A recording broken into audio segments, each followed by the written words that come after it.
incident which happened in Dehradun with a Tripura guy. What's your reaction on it, sir? You know, this kind of experiences is you must be aware it's nothing new. You know? This has happened before many times. I've seen it myself as a young student when I came out from my home state in the 80s, and I've seen this. So there's nothing new. That infamous incident of Nirotania's case in Delhi, this has been a recurrent phenomenon. So we must have a stringent law to deal with this at one level, but law is not enough. This is a structural issues, you know, that you need to address. Especially, we are familiar with. In this country, we have various forms of discrimination based on various issues, based on gender, based on caste, based on religion, and based on racial features. This has also been part of it. But unfortunately, in this country, we do not admit that there is racism in this country. Though Article 15 has 5 categories on the basis of which discrimination is prohibited. Race is one of them, and in fact it is mentioned in the second. But there is a reluctance to admit that we have racism in this country. We are not only casteist, we are also deeply racist and sexist society.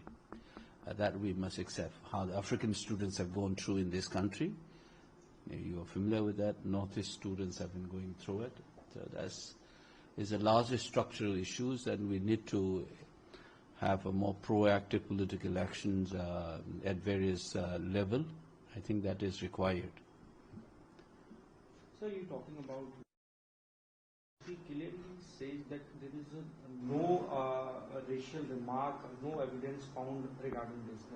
But those victims' family and friends have been insisting that they have been called names. To whom do you believe? Do you believe these victims' family, police? They must investigate it. I think there should not be denial of these things. You must know that, you know, among youngsters fight can happen, but it takes different dimension. Once you recognize that this person is a Dalit, for example, this guy is from Tamil Nadu, he doesn't speak Hindi well, this person is from India's northeast, that dimension comes into play even in normal fights. So you should not brush it aside. But to the best of my knowledge, the family members are saying that they were called names. So let the police investigate. That's what reluctance to file FIR or respond, proactively or adequately. When you don't do it, you are trivializing the issue. I think that could be an issue for me. Yesterday we have seen that I'm an Indian, not a Chinese. Today Nagaland minister also says the same thing, that we do not consider ourselves Chinese.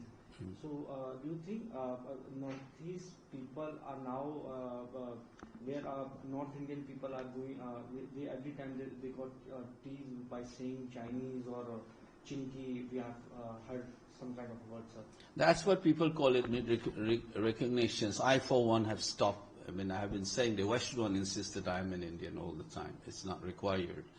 But as I was telling you, this is a structural problem. When you have excluded the history and the other part of the Northeast from the general educational curriculum in this country, then they become the other, quite obviously, and that is what I've been saying, that this is a structural problem. Look-wise, yes, many of us look like Japanese, Thais, and Chinese. That's okay. Many of the North Indian people look like Pakistanis or Bangladeshis, or South Indian looks like Sri Lankans, and many in Andamans will look like Africans. That way you can go on. But I think when somebody insists that I'm an Indian, you are not able to visualize in India where people of my facial features can also be Indian. You assume the certain kind of looks is Indian, and I think it is deeply structural in the sense the way you articulate and propagate the idea of India in educational institutions or your normal machineries in the government practices and so on. Once you've excluded people, that's bound to happen. Is Northeast Congress going to give any memorandum to PM or President? Are you planning? As of now, I have no idea that the party as such is going to respond it or not, but individual MPs have spoken out.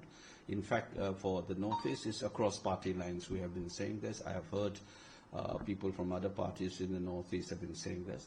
I have seen this more than 40 years, what has happened, but I'm saying it, I'm insisting that that should not be treated as an incident specific. This is a largely structural issues in this country, rooted in the exclusions and forms of discriminations that have been have not been acknowledged by the officials. And as I insist that on Article 15, one of the categories on the basis of which discrimination has been prohibited is race. But in this country, we are reluctant to admit that we are a racist country, just as we are deeply casteist and sexist in some sense. Society needs to change, but I think the change begins by acknowledging it first, that there is a racism and race issue in this country. What's our expectation from the... They should respond. That they should respond, and I think not only the government, the official concerns must also respond with the sensitivity which is required in such kind of moments. And I hope that police will do the needful, the judiciary system will do the needful, just as the political class should also be doing their own bits in this issue. We have seen, sir, one thing also that in other parts also, migrant workers are continuously attacking by the locals, or in Jammu Kashmir we have seen, especially in North India we have seen that Jammu Kashmir people got beaten up here. Do you think it's a overall problem in the society, or and is there any problem with the state-wise any problem? No, I think this is an issue. That's what I say. Why do we have Article 15 in the constitutions? Because the founding fathers have acknowledged that this country has prejudices based on caste, based on religion, based on place of birth, based on gender, based on race. These are 5 categories in Article 15. That no discrimination based on your place of birth. Whether you are born in Tamil Nadu or in Bihar or UP, you should not be discriminated because of your place of birth. Just as sex, whether you are a gender, whether you are a woman or a man, on the basis of which you cannot be discriminated. Caste is another category, and religion is another. So the founding fathers also included race as one of the categories in that.